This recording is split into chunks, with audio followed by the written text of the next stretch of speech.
most of the groups that had dominated Judea and Judaism for centuries had vanished. The Sicarii and their fellow rebels were all dead. The authors of the Dead Sea Scrolls, the Essenes, had also been butchered by the Romans. And with no temple, the priesthood had become meaningless. Judaism became very unpopular after the Great Roman War. There was a tax put on Jews, and for someone to say, "I'm Jewish," did not necessarily draw a favorable response. Oh, you're one of those hidden enemies of the emperor and of the empire. And the church disassociated itself from it. If you'd ask James, "What are you?" he would say, "I'm a Jew.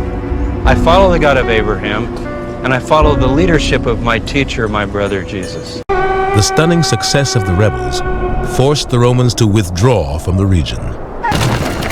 But the Romans were merely waiting to counterattack until they had assembled one of the greatest armies in their history. They had sent 3 legions against Jerusalem in the rebellion 60 years earlier. Now they sent 13. Hadrian sent against the Jews his best general, Julius Severus, who was dispatched from Britain. Hadrian ordered him to put to the sword all who stood in their path.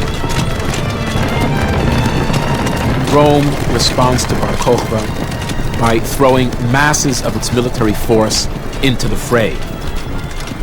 Legions would be brought in not only from Judea, from Egypt, from the surrounding countries, but as far as...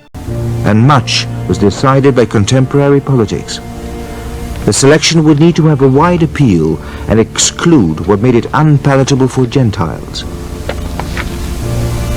It would need to affirm a break with Judaism and deflect attention from the original church in Jerusalem.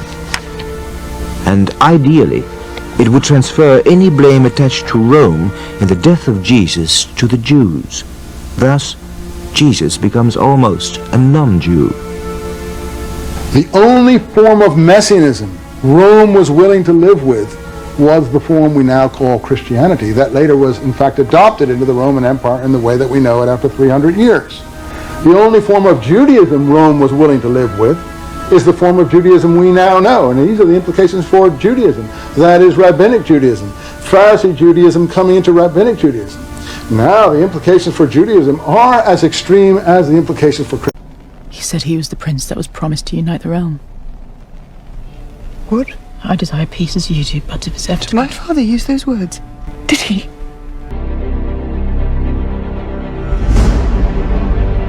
This clash of cultures between the Romans and the Jews would lead to a vicious and bloody conflict that would last 200 years.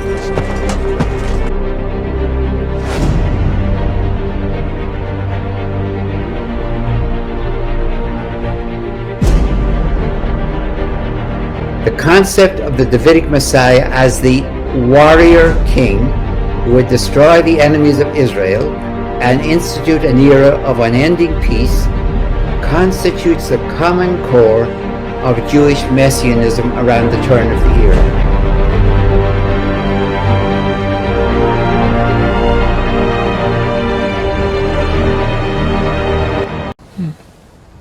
I did not know you shared your Lord husband's love for the histories. If not his love, then certainly an abiding interest. The voices of history guided Viserys. He knew that his wisdom alone could only reach so far. Do you think that is why he changed his mind? In the end, no matter how suited he thought Rhaenyra for the crown, the voices of history, as you say, would have told him how the realm would react to her succession. It's impossible to know what steered his thoughts in those final hours. Do you now doubt his intentions?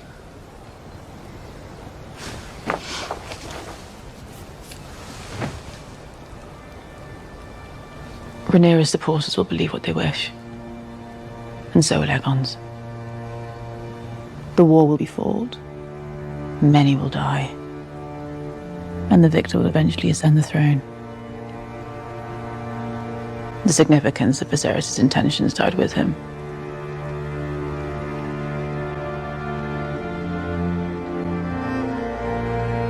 Yes, it did.